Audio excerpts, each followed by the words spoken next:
कोहरे से ढकी सड़क पर बच्चे काम पर जा रहे हैं। सुबह सुबह बच्चे काम पर जा रहे हैं। हमारे समय की सबसे भयानक पंक्ति है ये। भयानक है इसे विवरण की तरह लिखा जाना चाहिए इसे सवाल की तरह।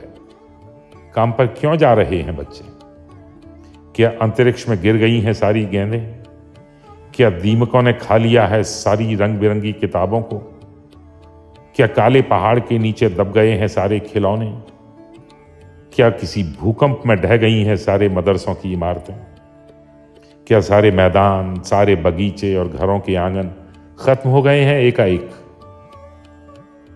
तो फिर बचा ही क्या है इस दुनिया में? कितना भयानक होता अगर ऐसा होता।